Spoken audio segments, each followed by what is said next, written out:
Hello students, एक बार फिर से आप सभी का स्वागत है।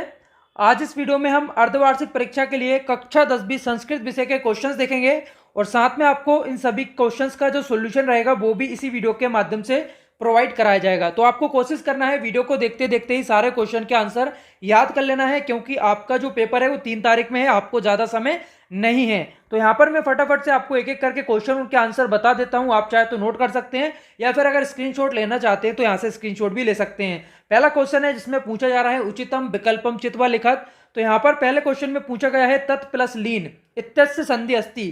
तो आपको बताना है तत् प्लस लीन में कौन सी संधि है। यहाँ पर 4 ऑप्शंस दिए गए हैं, आपका करेक्ट रहेगा यहाँ पर बा वाला तल्लीन। इसके बाद सेकंड नोट कीजिएगा विसर्ग संधि अस्ति। आपको बताना है इनमें से दिए गए पद में किस में विसर्ग संधि है। तो यहाँ पर जो विसर्ग संधि है वो है सा वाले में, मनोहर में। इसके बाद अगला यहाँ पर नए तत्पुरुष से उदाहरणम अस्ति। नए तत्पुरुष का आपको बताना है उदाहरण कौन सा है। तो यहाँ पर आ वाला करेक्ट हो जाएगा अब्राह्मणा। इसके बाद अगला है दिगु समास से उदाहरणम अस्ति। तो देखिए यहाँ पर 4 ऑप्शंस दिए गए हैं, आपको बताना है कौन सा करेक्ट है। तो इसमें बा वाला आपका सही हो जाएगा त्रिभुवनम, क्योंकि यहाँ पर त्रि आया हुआ है जो कि एक संख्यावाचक शब्द है। तो यहाँ पर आपका दिगु समास हो जाएगा।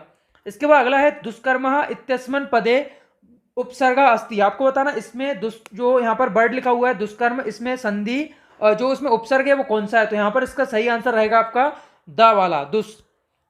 इसके बाद यहाँ पर अगला क्वेश्चन देखिए अधोलिखितेषु उपसर्गा अस्ति। आपको बताना है दिए गए शब्दों में कौन सा उपसर्ग है। उपसर्ग यानी जो शब्दों के आगे लगते हैं तो वो उपसर्ग कहलाते हैं। तो दा यहाँ पर इसका करेक्ट हो जाएगा प्रति। प्रति आपको यहाँ पर लगा लेना है। इसके बाद अगला यहाँ पर त्वम कदा गृहम गमिष्यति अश्मन वाक्य अव्यय अस्ति। आपको बताना है इस वाक्य में अव्यय कौन सा है। तो यहाँ पर जो अव्यय है वो है कदा। इसके बाद अगला यहाँ पर अधोलिखितेषु अव्ययम नास्ति। आपको बताना यहाँ में कौन सा जो है अव्यय नहीं है। तो यहाँ पर आएगा आपका सा वाला पता। पता जो है एक अव्यय नहीं है। इसके बाद प्रश्न क्रमांक 2 यहाँ पर देखिए प्रदत्तै विकल्पै स्थानानि पूर्यत। आपको दिए गए विकल्पों के माध्यम से रिक्त स्थानों की पूर्ति करना है। तो पहला यहाँ पर देखिए पूछा गया है बी प्लस आ प्लस लेप। आपको बताना यहाँ पर क्या आएगा। तो यहाँ पर इसमें जो बनेगा वो आपको यहाँ पर रहेगा ये वाला पहला, इसे आप नोट करेंगे विहस्य, इसे आपको नोट कर लेना है। इसके बाद सेकंड है दृश्य प्लस तुमुन। यहाँ पर क्या आएगा ये आपको बताना है। तो यहाँ पर ये देखिए ऊपर लिखा हुआ है, यहाँ पर इसी में से आपको आंसर बताना है। सेकंड दृष्टुम इसका आंसर हो जाएगा। इसके बाद थर्ड है किड़ित्वा इत्यस्मन् पदे। आपको इसमें बताना है प्रत्यय कौन सा है। प्रत्यय देखिए यहाँ पर क्या है कित्वा है, थर्ड, इसे आप नोट कर लीजिए, ये आपका आंसर हो जाएगा कित्वा का। इसके बाद यहाँ पर देखिए फोर्थ है कश्चित खालिस्तान बलि वर्धाभ्या क्षेत्रक्रम और यहाँ पर कुर्बन नास्ति। तो यहाँ पर इसका आंसर रहेगा आपका ये कृषका, यहाँ पर ये आपका आंसर हो जाएगा। इसके बाद यहाँ पर अगला है लक्ष्य परिमिता खालिस्तान अकाल काल कबलिता। तो यहाँ पर क्या आएगा वो आपको नोट कर लेना है। तो यहाँ पर इसका आंसर मैं बता देता हूँ, जन्हा इसका आंसर हो जाएगा आपका, फिफ्थ वाले क्वेश्चन का आंसर हो जाएगा जन्हा। इसके बाद अगला यहाँ पर इसमें पूछा गया है बुद्धिमती एकम खालिस्तान ददर्श। इसका आंसर हो जाएगा आपका यहाँ पर 6, ये व्याघ्रा, ये आपका आंसर हो जाएगा। इसके बाद बढ़ते हैं अगले क्वेश्चन की तरफ। प्रश्न क्रमांक 3 यहाँ पर आपको युग्म मेलनम कुरुत। आपको यहाँ पर सही जोड़ियां मिलाना है। का और खा दो यहाँ पर खंड दिए गए हैं। तो सबसे पहले देखिए बाघ भूषणम यहाँ पर लिखा हुआ है, बाघ भूषणम को मिला लीजिए भूषणम से। इसके बाद जर्जरम जो है यहाँ पर हो जाएगा शरीर। इसके बाद है वरुण देवा, तो यहाँ पर हो जाएगा वरुण देवा का आपका सॉरी यहाँ पर हो जाएगा वृष्टि वर्षति। इसके बाद है द्विज श्रेष्ठा, तो ये हो जाएगा आपका वृद्धा। इसके बाद महापुरुषा प्रसिद्धा और इसके बाद महर्षि प्रकाशिता, यहाँ पर हो जाएगा आपका वैदिक ज्योति। तो ये प्रश्न क्रमांक 3 के आपके आंसर हो जाएंगे। इसके बाद प्रश्न क्रमांक 4 है उपयुक्त गद्यांश पठित्वा अधोलिखितानाम उत्तराणि लिखत। दिए गए गद्यांश को पढ़कर आपको नीचे दिए गए प्रश्नों के उत्तर देना है। तो इन सभी के आंसर आपको आसानी से गद्यांश में मिल जाएंगे, आप खुद से देख लीजिएगा। इसके बाद यहाँ पर देखिए प्रश्न क्रमांक 5 है उपयुक्त गद्यांश पठित्वा अधोलिखित प्रश्नानि उत्तराणि लिखत। तो आपको यहाँ पर इस पद्यांश को पढ़ना है, इसके बाद दिए गए प्रश्नों के उत्तर देना है। तो इन सभी के आंसर भी आपको आसानी से इस पद्यांश में मिल जाएंगे। इसके बाद हम देखेंगे प्रश्न क्रमांक 6 अधोलिखितानि प्रश्न नाम उत्तराणि। एक पद या फिर एक वाक्य में आपको देना है दिए गए प्रश्नों के उत्तर। तो पहला है मुखम इत्यस्य एक पर्यायम अस्ति। तो यहाँ पर इसका एक पर्याय क्या है वो आपको बताना है मुखम का। तो आननम इसका आंसर हो जाएगा। इसके बाद है चित्तम इत्यस्य एक पर्याय पदम अस्ति। चित्त का आपको एक पर्याय पद बताना है, इसका आंसर नोट करिए मनः। इसके बाद है आलस्य इत्यस्य विलोम पद किम भवति। आलस का जो विलोम होता है क्या होता है, उद्योग।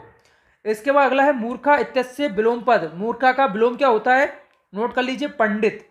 इसके बाद आपका है काकचेष्ट विद्यार्थी कीदृशः छात्रा मन्यते। इसका आंसर यहाँ पर नोट करिएगा, आदर्शः।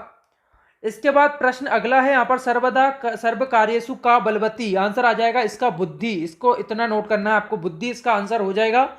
इसके बाद अगला क्वेश्चन देखिए, प्रश्न क्रमांक 7, प्रश्न पत्रे समागत न श्लोकान विहाय स्व पाठ्य पुस्तकात कंठस्थीकृत सुभाषित द्वय लिखत। तो आपको दो कोई श्लोक लिखना है जो कि इस प्रश्न पत्र में नहीं दिए गए हैं, कोई भी आप लिख सकते हैं आपके पाठ्य पुस्तक से, आप याद कर लीजिए, दो अच्छी तरह से लिखकर देख लीजिएगा। इसके बाद प्रश्न क्रमांक 8 है स्वप्नाचारस्य कृते पंचदिवसानाम अवकाशनार्थम एकम प्रार्थना पत्र संस्कृत भाषा में लिखा था। आपको अपने प्राचार्य को एक 5 दिन के लिए अवकाश पत्र लिखना है। और अथवा में देख लीजिए, मित्राय स्वअध्ययनस्य वर्णस्य एकम पत्र संस्कृत भाषायाम लिखत। अपने मित्र को आपको पत्र लिखना है जिसमें आपकी तैयारी के विषय में बताना है एग्जाम की। और इसके बाद है प्रश्न क्रमांक 9, अधुलिखितेषु एकम विषयम स्वीकृत्य शब्देषु संस्कृत भाषायाम निबंध लिखत। तो आपको यहाँ पर 100 शब्दों में निबंध लिखना है। यहाँ पर टॉपिक नोट कर लीजिए, संस्कृत भाषाया महत्वम अस्माकम देश सदाचार और महाकवि कालिदास। तो आपको यहाँ पर किसी भी एक टॉपिक पर आप लिख सकते हैं। अब मैं आपको इनके आंसर बता देता हूँ। यहाँ पर देखिए, इसका जो आंसर है आपका अवकाश पत्र जो आपको लिखना है, इसे आप यहाँ से नोट कर लीजिए, इसका स्क्रीनशॉट आप यहाँ से ले लेंगे, ये आपका आंसर हो जाएगा। इसे आप थोड़ा एचडी में वीडियो करके स्क्रीनशॉट ले सकते हैं, आपको स्पष्ट रूप से दिख जाएगा। इसके बाद इसका जो नेक्स्ट क्वेश्चन था संस्कृत भाषा महत्वम, इस पर निबंध आपको प्रोवाइड किया गया है, इसे आपको तैयार कर लेना है। अगर आपको कोई और निबंध याद करना है तो वो आप कर सकते हैं, लेकिन अगर आपको बोर्ड परीक्षा की दृष्टि से याद करना है तो ये निबंध आपको जरूर याद कर लेना है। बोर्ड परीक्षा में आपको 100% ये निबंध जो है देखने मिलेगा। तो बस ये थे आपके क्वेश्चन अर्धवार्षिक परीक्षा के लिए, जो कि आपको तैयार कर लेना है। और अगर आपने चैनल को अभी तक सब्सक्राइब नहीं किया है, सब्सक्राइब करके बेल आइकन को सबसे पहले इनेबल कर लीजिए, क्योंकि आपके जो भी सब्जेक्ट बचे हैं उन सभी की वीडियो अभी आना है और काफी सारी महत्वपूर्ण वीडियो आपके बोर्ड एग्जाम के लिए भी आना है। तो चैनल को सबसे पहले आप सब्सक्राइब कर लीजिए और साथ में बेल आइकन को इनेबल कर लीजिए। और अगर आपको ये वीडियो हेल्पफुल लगी है तो इस वीडियो को लाइक और शेयर जरूर कीजिएगा। वीडियो देखने के लिए आप सभी का बहुत बहुत धन्यवाद।